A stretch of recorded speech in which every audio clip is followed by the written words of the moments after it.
Yes, dear scholars, Assalamu alaikum. Good afternoon. You are welcome in this online session.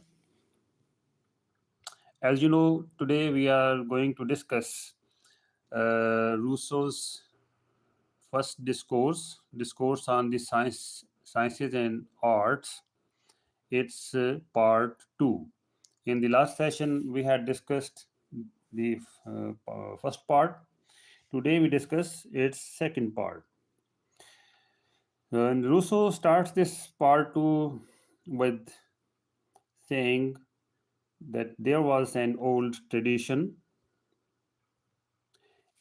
It spread from Egypt to Greece. This old tradition spread from Egypt to Greece. The tradition said that God created the sciences, that God was hostile to human peace and calm.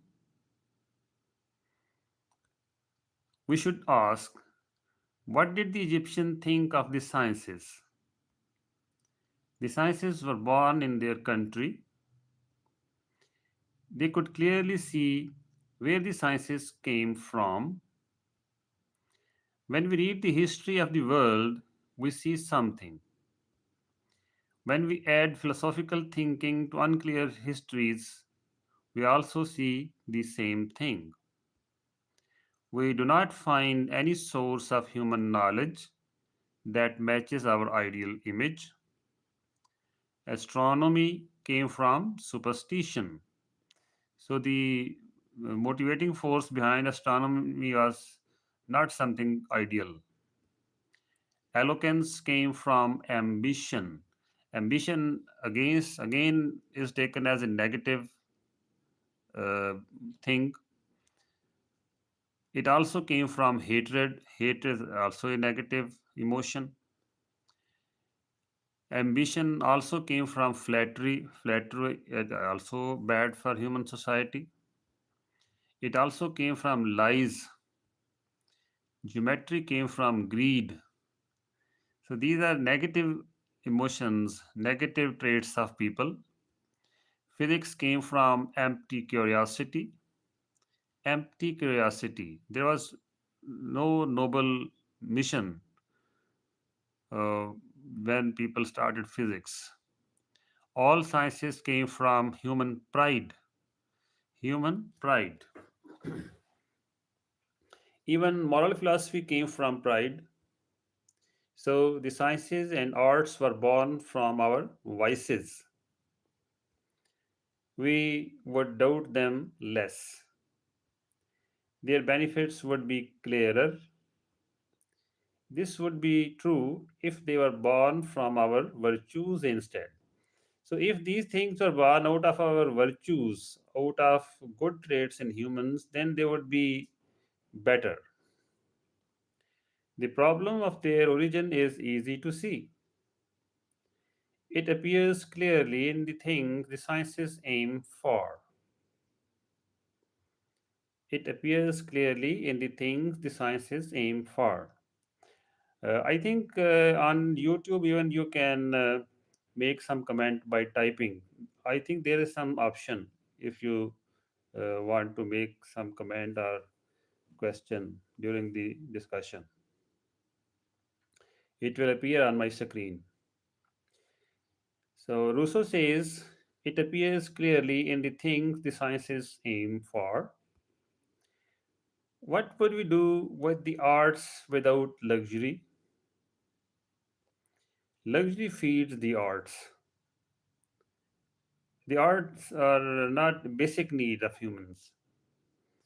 Without human injustice, we would not need law. So laws were needed because people were unjust. What would happen to history? History would disappear if there were no tyrants. So the people started writing history of the tyrants, the bad rulers. It would disappear if there were no wars.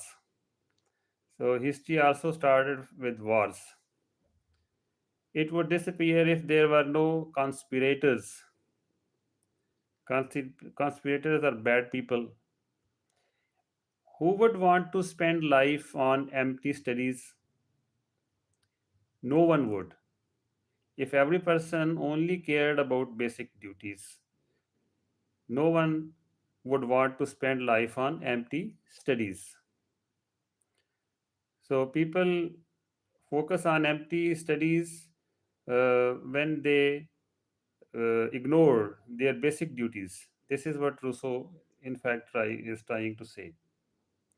No one would if every person cared only about natural needs. If every person cared only about natural needs, no one would focus on empty studies. Then each person would have time for the country. Now, more and more people, they are, in Rousseau's view, focused on empty studies and they don't pay much attention to the national affairs. For friends, they don't have much time for friends, and for the suffering of others, they don't have much time. These people who are focused on learning, focused on empty studies, they don't have much time for helping others, helping the poor, and helping those who are suffering. Were we created just to die while staring into a well? Rousseau asks a provocative question. Were we created just to die while staring into a well? A well where truth has run away. Truth has run away into a well, and Rousseau asks a provocative question. Were we created just to die while staring into a well where truth has run away? This thought alone is enough. It should immediately stop anyone. It should stop anyone who seriously tries to find enlightenment in philosophy. So many dangers are around us. There are so many wrong paths in scientific research. A person must overcome many errors.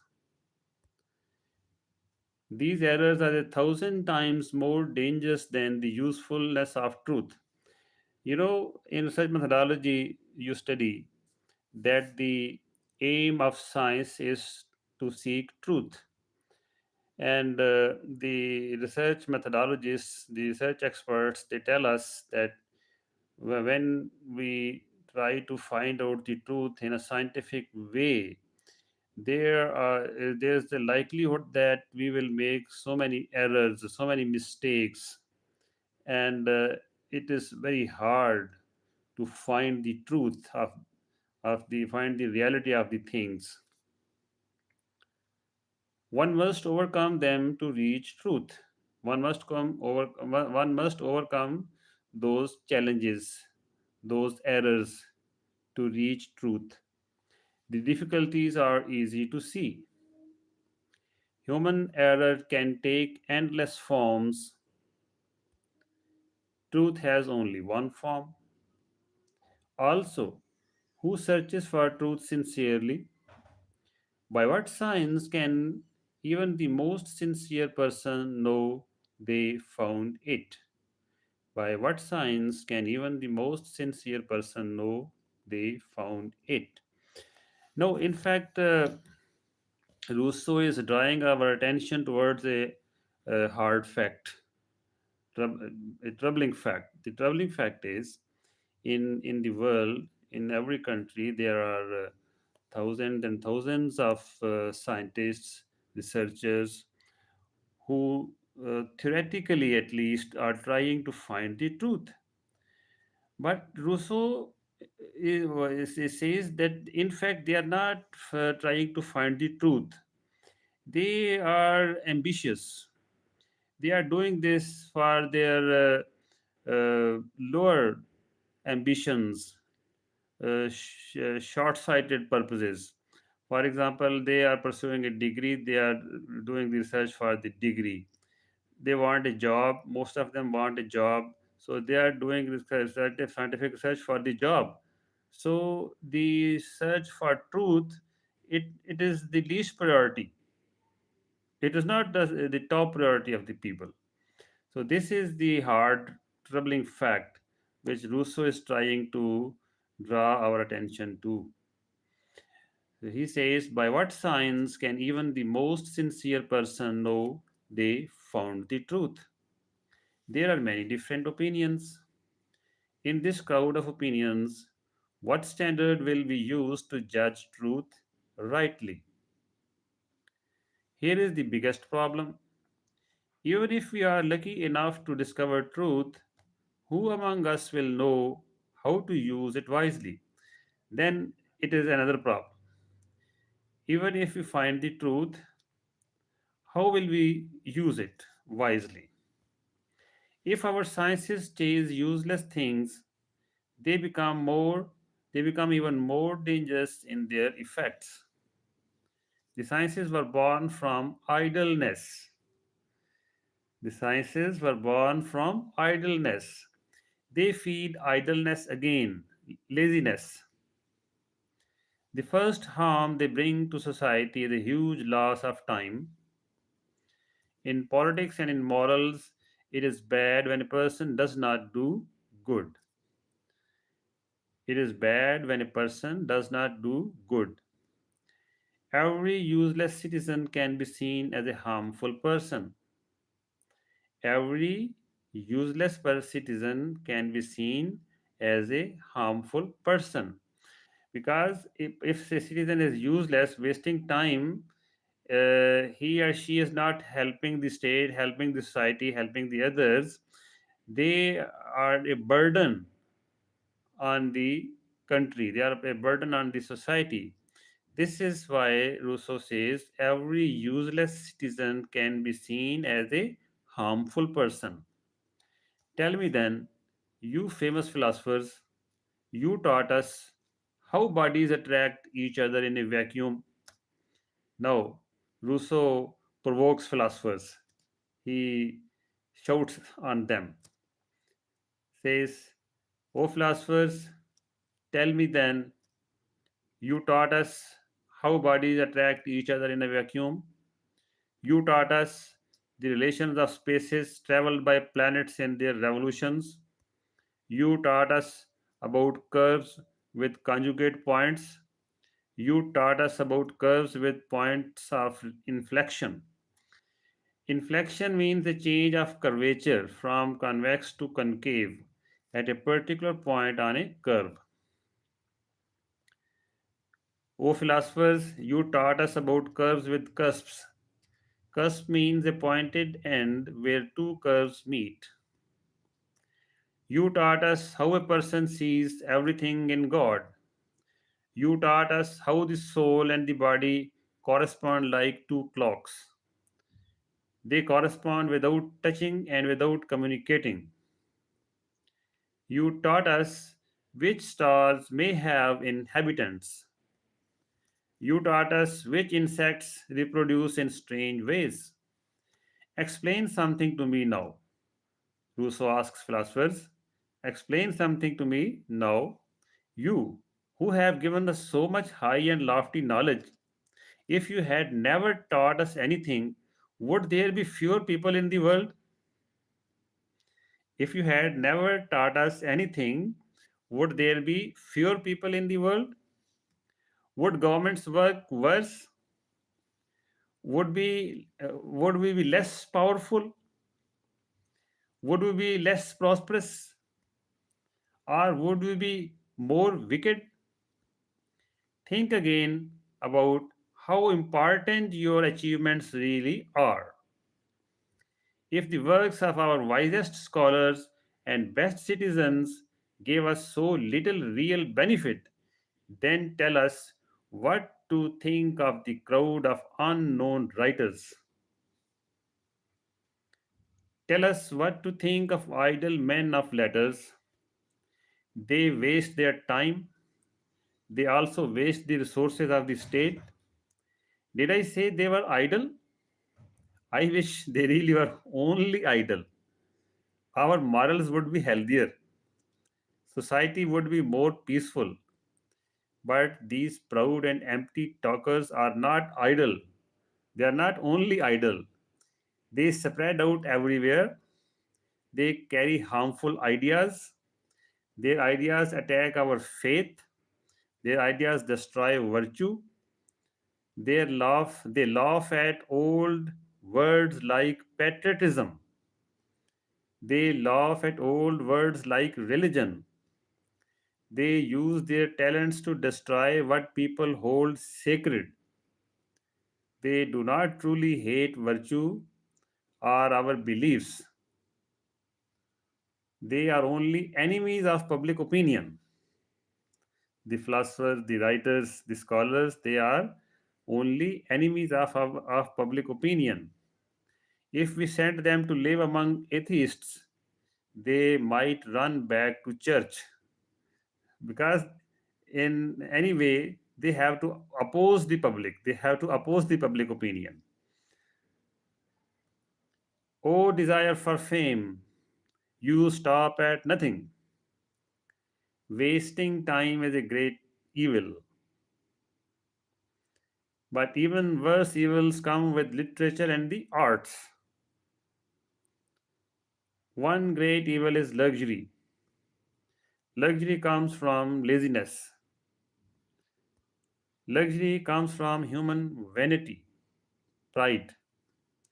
Luxury and the sciences appear together. They rarely appear without each other. I know that our philosophers say strange things because they want fame. They insist against history that luxury makes states great. They insist that luxury makes states great, and it is the against the spirit of history. They deny the importance of luxury states. Will they also deny that good morals are necessary for empires? Will they deny that luxury is completely opposed to good morals? Let us admit that luxury shows a nation is rich. Let us even admit, if you wish, that luxury increases wealth. What should we conclude from this strange idea? What will happen to virtue when people pay any price for wealth? So people prefer wealth, uh, but they don't prefer virtue. Virtue means goodness, being good. Virtuous people are good people. Philosophers of the ancient world always talked about morality. They always talked about virtue. Today, philosophers talk only about business. They talk only about money. One person will tell you a man is worth what he can sell for in Algiers. Sell for in Algiers means how much salary one can get uh, in return for his or her service. So this is how people sell themselves, sell their services. One person will tell you a man is worth what he can sell for in Algiers. Another will say some countries have people worth nothing. Others have people worth less than nothing. They measure human value like livestock. They judge a man by what he consumes. By their logic, one Sybarite was worth at least 30 Spartans. Sybarite is a person who is self indulgent in their fondness for sensuous luxury. So, by the logic of these philosophers, one Sybarite was worth at least 30 Spartans. Guess which republic was conquered by a few peasants? Guess which one made Asia tremble? The empire of Cyrus was defeated by 30,000 men. They were led by a prince poorer than the poorest Persian governor. Cyrus was the ruler of Persia. The Scythians were the poorest of all nations. Scythia is a vast area north of the Black Sea. Scythians were inhabitants of this region, Scythia. Scythian is a member of a nomadic people who lived on the steppes of Central Asia from the 9th to 3rd centuries before Christ era, BCE. Yet, they resisted the greatest kings of the world, farmers, the Scythians. Two famous republics competed for world power. One was very rich, one had nothing. The poor one destroyed the rich one. The Roman Empire swallowed all the wealth of the world. Then it fell to people who did not even know what wealth was. A nation which defeated Roman Empire. Roman Empire was the wealthiest nation in the world, wealthiest empire. It was defeated by a nation, by a people who did not even know what wealth was. The Franks conquered the Gauls. The Franks, our tribal confederation, they were tribals. The Gaul, ancient country of Western Europe, comprising the region now occupied by France and Belgium. The Saxons conquered England. Saxons were the people that inhabited parts of central and northern Germany from Roman times. Their only wealth was bravery and poetry. The only wealth of the Saxons was bravery and poetry, and they defeated England. Poor mountain people, wanting only a few sheepskins, broke the pride of Austria. They defeated the rich and powerful House of Burgundy. Burgundy is the region of eastern France. All the power and wisdom of the heir of Charles V, filled with the riches of the Indies, was defeated by a handful of fishermen. Indies. It has two meanings. The first meaning of Indies is a region in and near southern and southeastern Asia.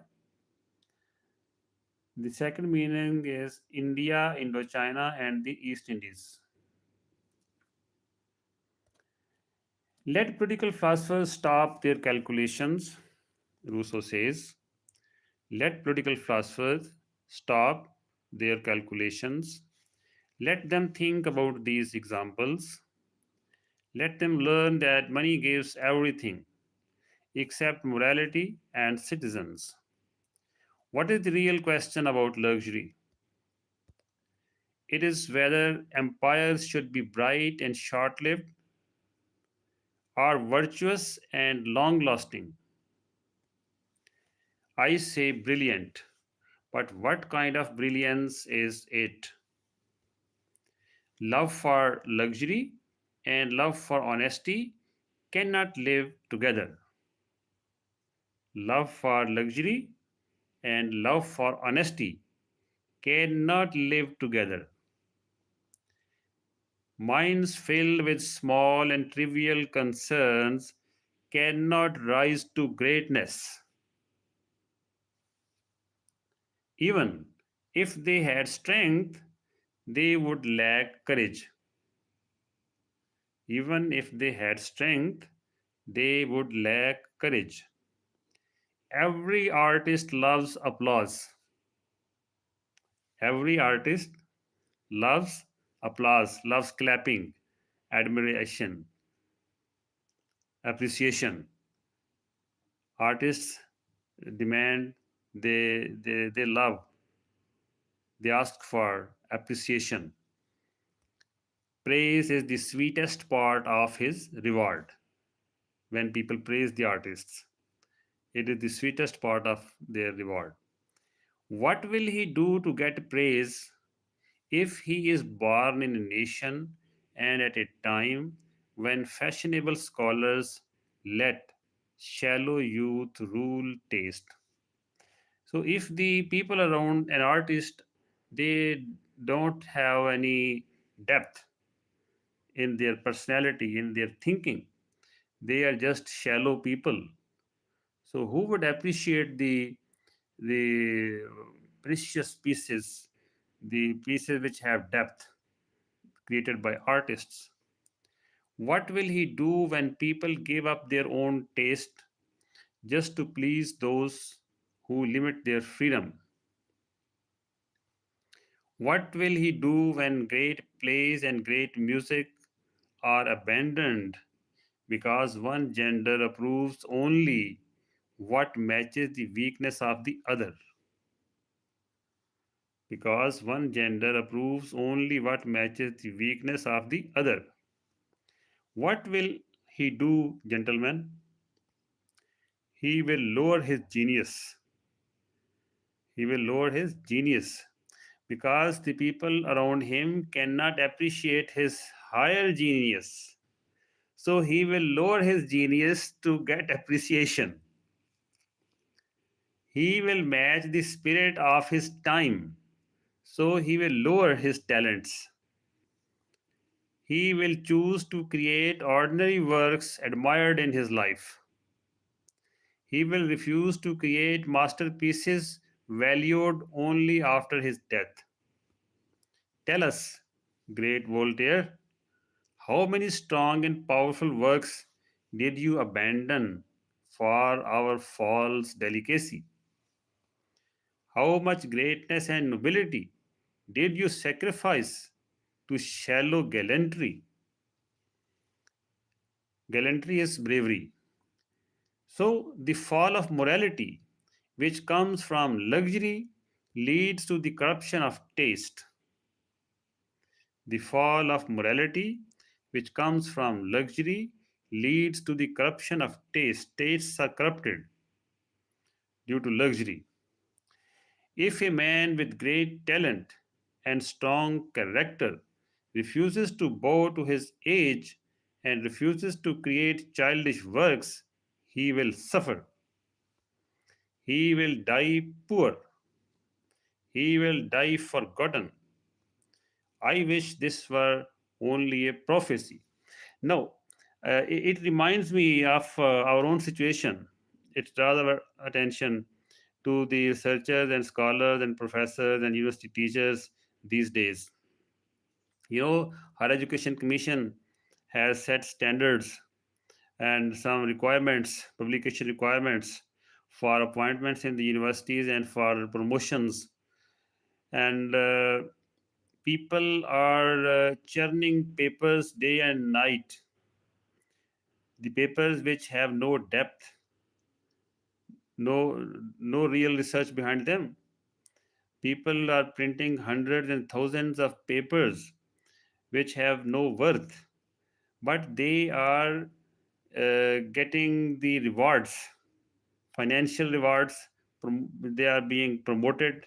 They are being appointed at high posts as the chairpersons, the deans, the vice chancellors, the directors, because they have produced so many papers, whether they have any substance or not.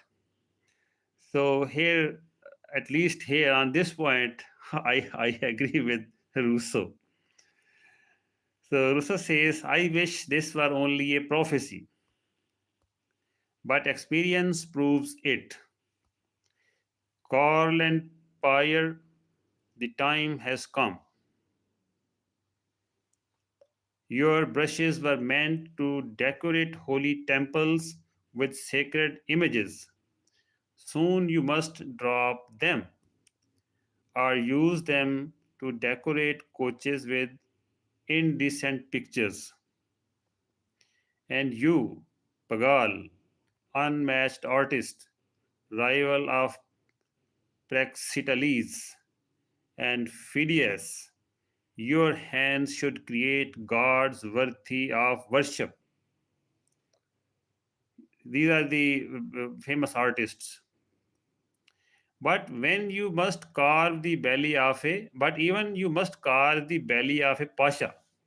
You know, pashas, they were rulers in Turkey, pashas. So, on the one hand, the artists, they have to create gods, carve out gods from stone.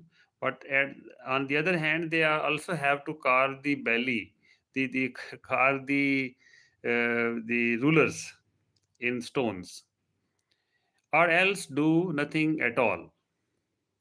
When we think about morality, we cannot avoid looking back lovingly at the simple life of long ago. A beautiful shore appears in our memory. A beautiful shore appears in our memory. It was decorated only by nature. We look toward it again and again. We turn away from it only with regret. Natural beauty. Rousseau is talking of natural beauty. When people were innocent and virtuous, they were happy to have the gods watch their actions. They lived with the gods in the same small huts. Soon they became wicked. People became wicked. They grew tired of such close company with the gods. They pushed the gods into grand temples out of their homes. Later, they drove the gods from the temples too. They moved into those temples themselves. You know, the priests, they live in churches. The temples of the gods became almost the same as the houses of citizens. This was the height of corruption. Immorality reached its peak when marble columns carved with Corinthian capital letters, stood proudly at the doors of the rich. Immorality reached its peak when marble columns carved with Corinthian capital letters stood proudly at the doors of the rich. As comforts grow, as arts reach perfection, and as luxury spreads, true courage weakens. True courage weakens. Military virtues fade. This decline comes from the sciences and from all the arts practiced in private. When the Goths invaded Greece, they saved the libraries from burning. Very interesting. It is an interesting fact Rousseau is mentioning here. When the Goths invaded Greece, they saved the libraries from burning. Who were Goths? People that invaded the Roman Empire from the east between the 3rd and 5th centuries. They were Goths. When the Goths invaded Greece, they saved the libraries from burning. One Goth said, it was wise to spare them, spare the libraries. One Goth said, it was wise to spare the libraries. He said, their enemies would be distracted by books.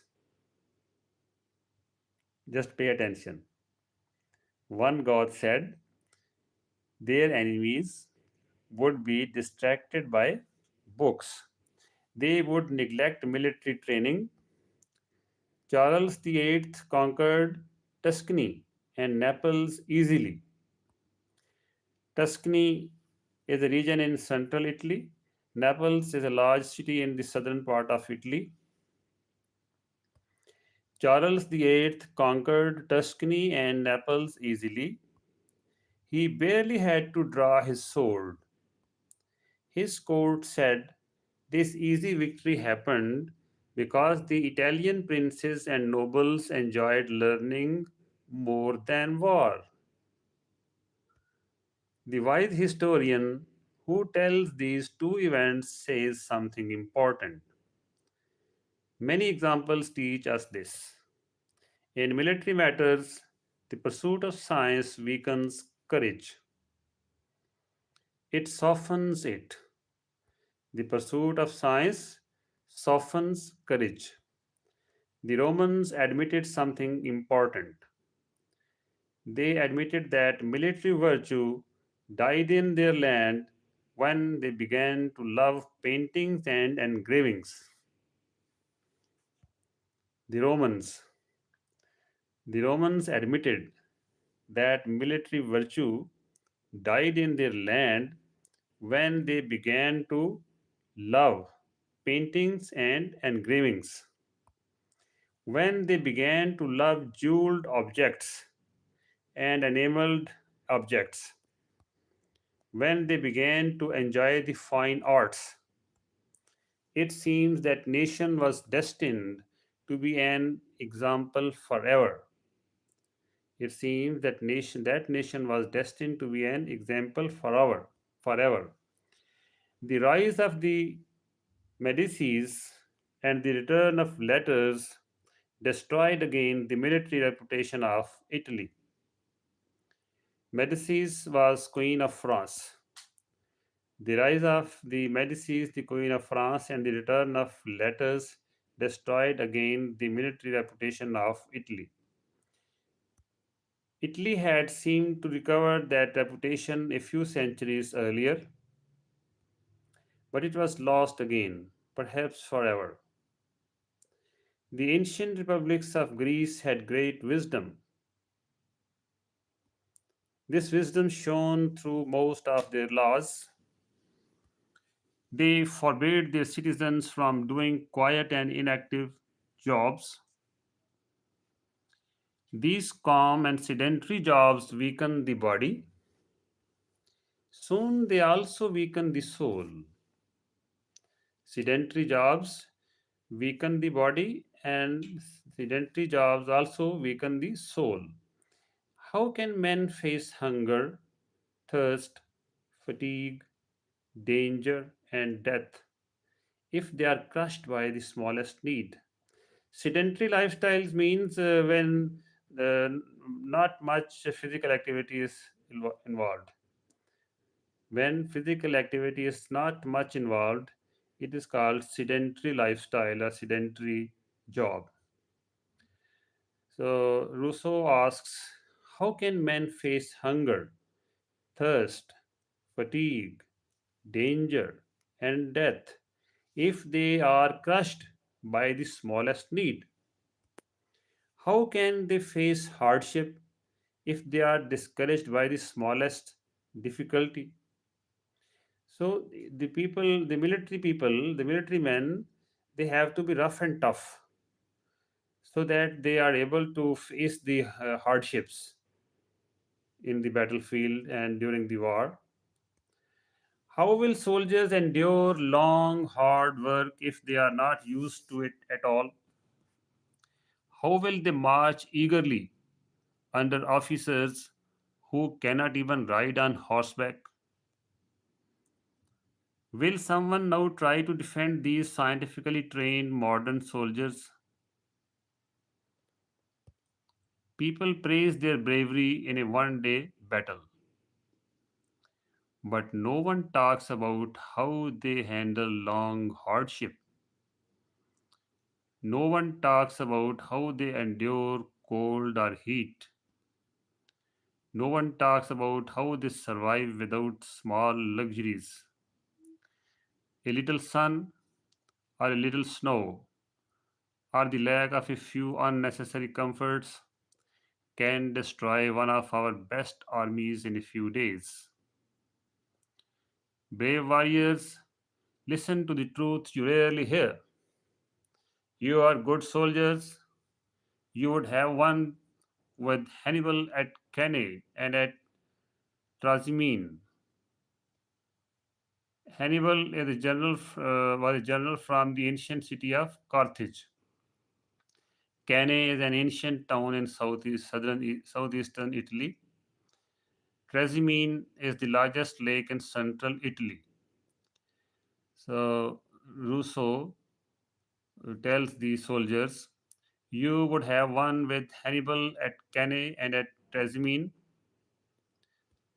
With you, Caesar would have crossed the Rubicon. Rubicon is a river in northern Italy. With you, he would have enslaved his country, but Hannibal would not have crossed the Alps with you. Alps is a mountain range in south central Europe. And Caesar would not have conquered your ancestors with you. Winning a battle does not always win a war. For generals, there is an art greater than winning battles. A man may run bravely into fire, but he still may be a very poor officer. For an ordinary soldier, a little more strength and energy may matter more than a lot of bravery. Bravery cannot protect him from death. And what does it matter to the state whether its soldiers die from sickness or from winter cold or from the enemy's sword? If studying the sciences harms military qualities, it harms moral qualities even more. From childhood, an absurd education system enlarges our minds, but it corrupts our judgment.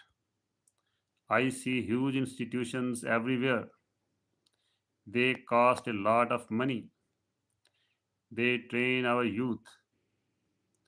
They teach everything except their duties. So, what is their duty in Rousseau's view? In Rousseau's view, the duty of schools, colleges, academies, universities is to teach virtue, to create good citizens, to create virtuous citizens, which they are not doing. So they teach everything except their duties. Children will not know their own language, but they will speak others that are useful nowhere. They will write poetry that they barely understand. They cannot tell truth from error.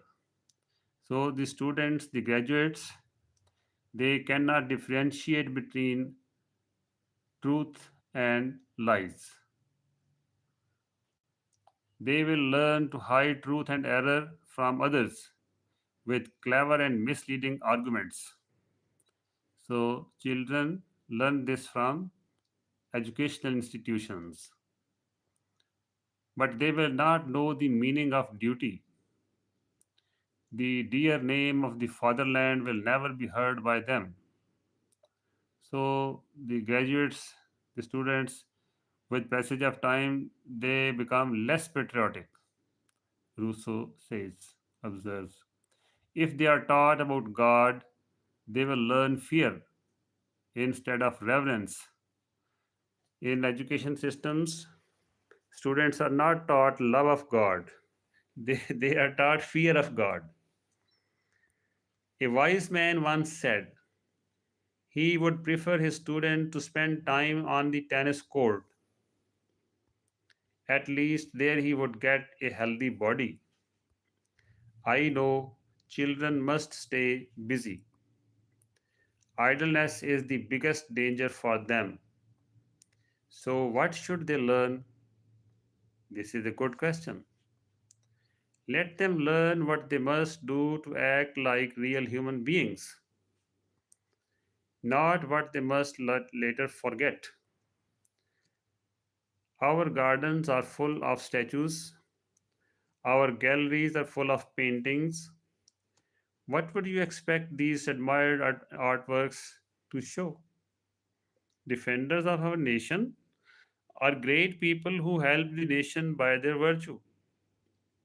No, they show every type of foolishness of the heart and mind. The statues, the paintings, they show every type of foolishness of the heart and mind. These images come from old mythology. They are shown to children very early. Without doubt, the purpose is clear. Children are given models of bad behavior even before they can read in the form of statues. What causes these abuses? It is the sad inequality among us. Sad inequality among us. It is caused by giving glory to talent and lowering the worth of virtue. So, glorious people are considered to be who are talented. The people who are virtuous, they are not accorded glory. This is the clearest result of all our study. It is also the most dangerous result. We no longer ask if a man is honest, we ask only if he is talented. We no longer ask if a book is useful, we ask only if it is well written. Clever minds receive rewards, virtue receives none. A thousand prizes exist for good essays. No prize exists, none exists for good actions, good behavior. Tell me, is the honor of writing the best discourse in the academy equal to the merit of creating the prize itself? Rousseau asks. A wise man does not chase success, but he still cares about glory. When he sees glory given unfairly, his virtue weakens. His virtue could have helped society, but it dies in poverty and darkness. This happens when pleasing talents overshadow useful talents. This happens when pleasing talents overshadow useful talents. This has been proven too clearly since the return of the sciences and arts. We have physicists, geometers, chemists, astronomers, we have poets, musicians, painters, but we no longer have citizens. We have talented people, we have heroes, we have experts, but we don't have good citizens. If a few citizens still exist, they live scattered in deserted villages. They live poor and ignored. This is what happens to the people who gave us bread and milk for our children, who are the farmers. This is the respect they receive from us. But I must admit something. The harm is not as great as it could have been. Providence placed healing herbs beside poisonous plants. It made harmful animals contain their own antidote. It taught Earth's rulers, who are Earth's ministers, to follow this same wisdom. Following this example, that great monarch, whose glory will shine brighter with each page, created something wise. The Rousseau is talking about the nature, talking about the God. He created famous societies from the heart of the arts and sciences. These societies carry a dangerous trust, the trust of human knowledge. They also carry a sacred trust, the trust of morals. They must keep these trusts pure. They must demand purity from the members they accept. These wise institutions were strengthened by his noble successor. They were copied by all the kings of Europe.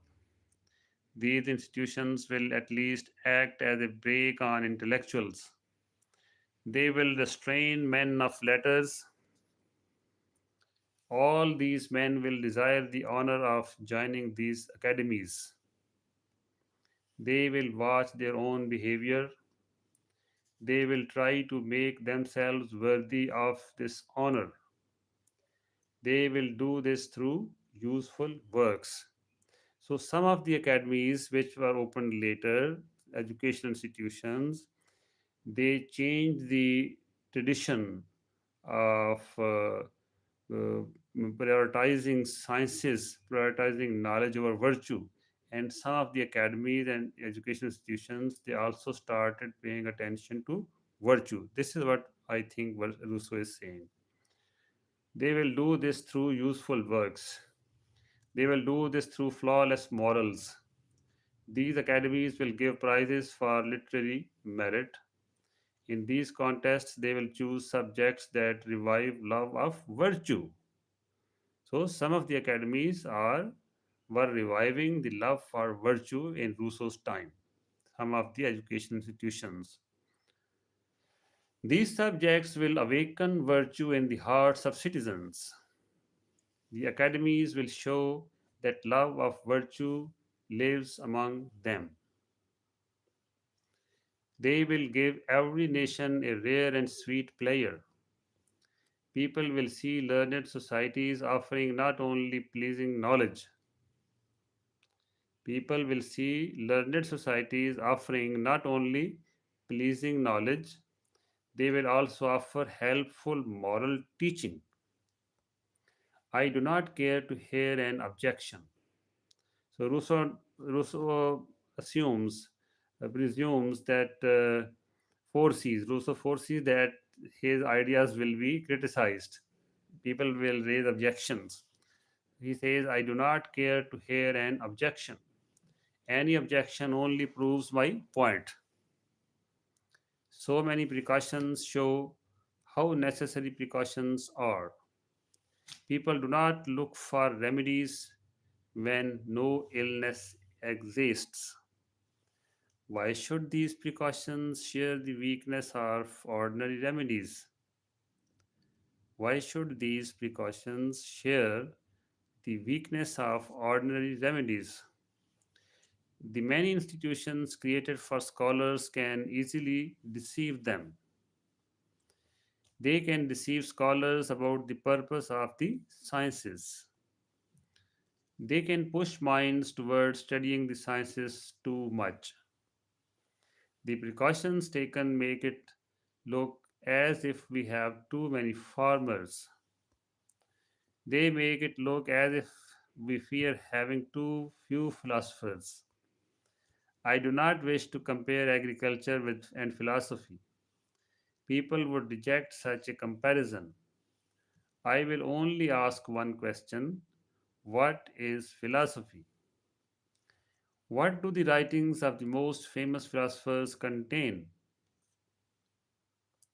What are the teachings of these so called lovers of wisdom? If we listen to them, what impression do we get? We would think they are a group of street charlatans. Charlatan is a person who is willing to do and say virtually anything to remain in the spotlight. Urdu में इसको शोभदाबाज कह सकते हैं, ढकोसलेबाज कह सकते हैं.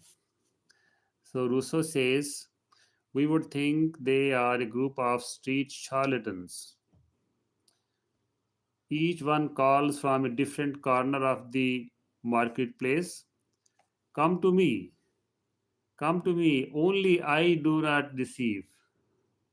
Come to me, only I do not deceive. One says there are no physical bodies. He is equating philosophers with the charlatans. One of the philosophers says there are no physical bodies. He says everything is only reflection. Another philosopher says matter is the only substance. He says the world itself is the only God. Another philosopher says virtue does not exist. He says vice. Another says vice does not exist. One of the philosophers says moral good and moral evil are illusions. Another philosopher says men are wolves. He says men can devour each other without guilt. Oh, great philosophers! Why not keep these useful lessons for your own friends and children?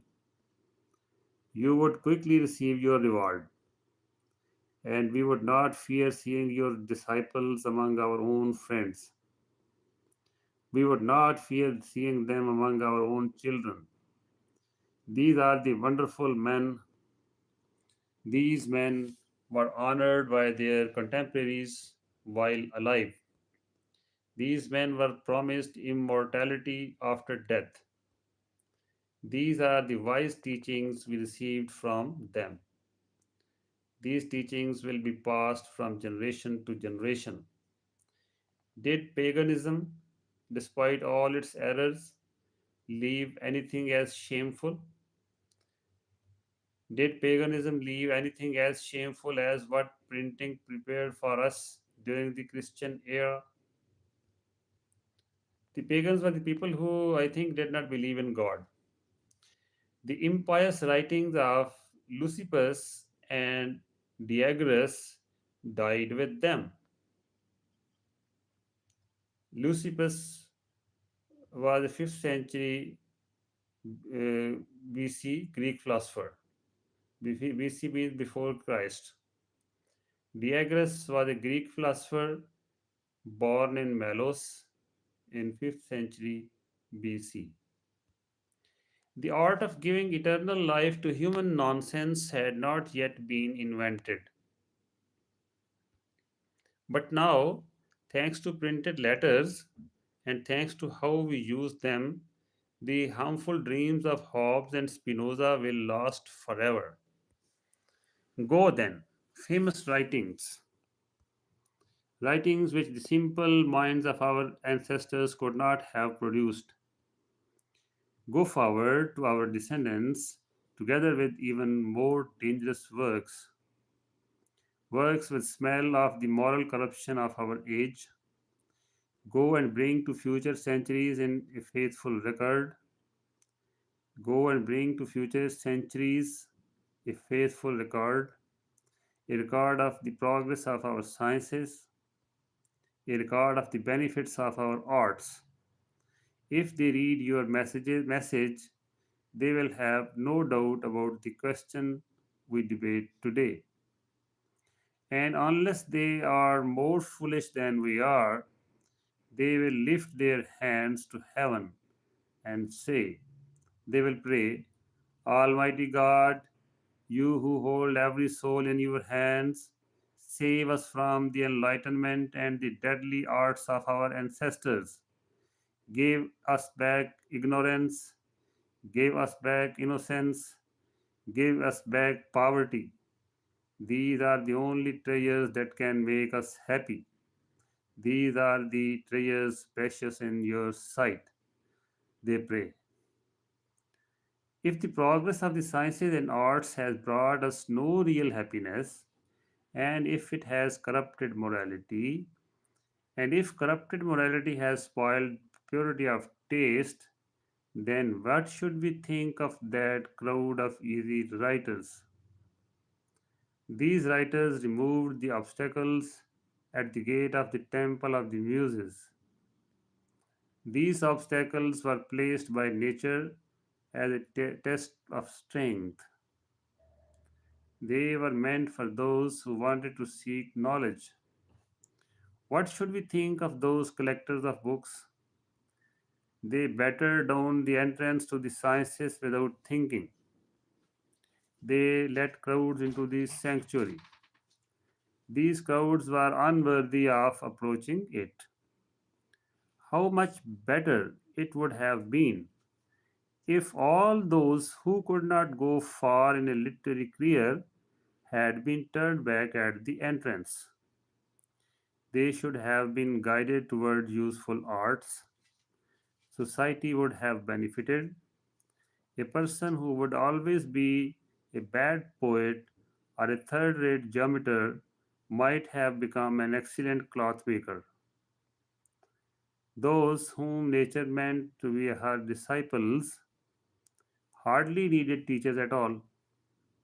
A Bacon, a Descartes, and a Newton were teachers of humanity. They had no teachers themselves, and what guides could have led them as far as their genius carried them? Ordinary teachers would have reduced their intelligence.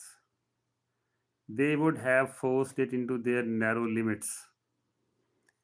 The first obstacles these great men met taught them how to apply themselves. These obstacles taught them how to leap across the huge distance they planned to cover. If a few people are allowed to study sciences and arts, it should be only those who feel strong enough to walk alone. They must feel strong enough to follow the great geniuses. They must feel strong enough to surpass them. Only these few should build monuments to the glory of the human mind. But if we want nothing to be beyond their genius, then nothing must be beyond their hopes. That is the only encouragement they need. Little by little, the soul grows to the size of the subjects it thinks about. Big events create big people. The Prince of Eloquence was a Roman consul. Perhaps the greatest of philosophers was Lord Chancellor of England. Can we believe this? If one had been a university professor and the other a modest member of some academy, would their works have reflected such greatness? May kings never refuse to welcome into their councils those who can give the best advice. May they give up that old prejudice invented by the pride of the great. This prejudice says that governing nations is harder than enlightening them, as if it were easier to make people do good by force than to persuade them to do good willingly. May the greatest learned people find honorable refuge in royal courts. May they receive there the only reward worthy of them. That reward is to help nations become wise and happy. Only then will we see what virtue, science, and authority can do. Only then will we see how they act together with noble competition for the happiness of humanity. But as long as power stands alone and enlightenment and wisdom stand alone, the learned will rarely aim at great things. Princes will even less often achieve great things. Nations will stay miserable, corrupted, and unhappy. As for us, ordinary people, not blessed with great talents, not destined for great glory, let us remain in our obscurity. Let us not run after reputation. Reputation will escape us, and in today's world, reputation would never repay what it cost us, even if we had every talent needed to obtain it. Why look for happiness in the opinions of others when we can find it inside ourselves? When we can find inside ourselves. Let us leave to others the care of managing great interests. Let us give ourselves to fulfilling our own duties. We do not need other knowledge. O virtue, noble science of simple hearts, do we really need so much effort and so much preparation to know you? Are your principles not written in every heart? Is it not enough to learn your laws, to meditate on them, and to listen to conscience in the silence of our passions? That is true philosophy. Let us be satisfied with that. Let us not envy the glory of famous men who find immortality in the republic of letters. not in the republic of virtue. Let us try instead to place between them and us that noble distinction once seen between two ancient peoples. One people knew how to speak well, and the other knew how to behave well. So, with this, the second part of Rousseau's first treatise on sciences and arts is complete. So, now I close the YouTube and I join you on WhatsApp or on Google Meet.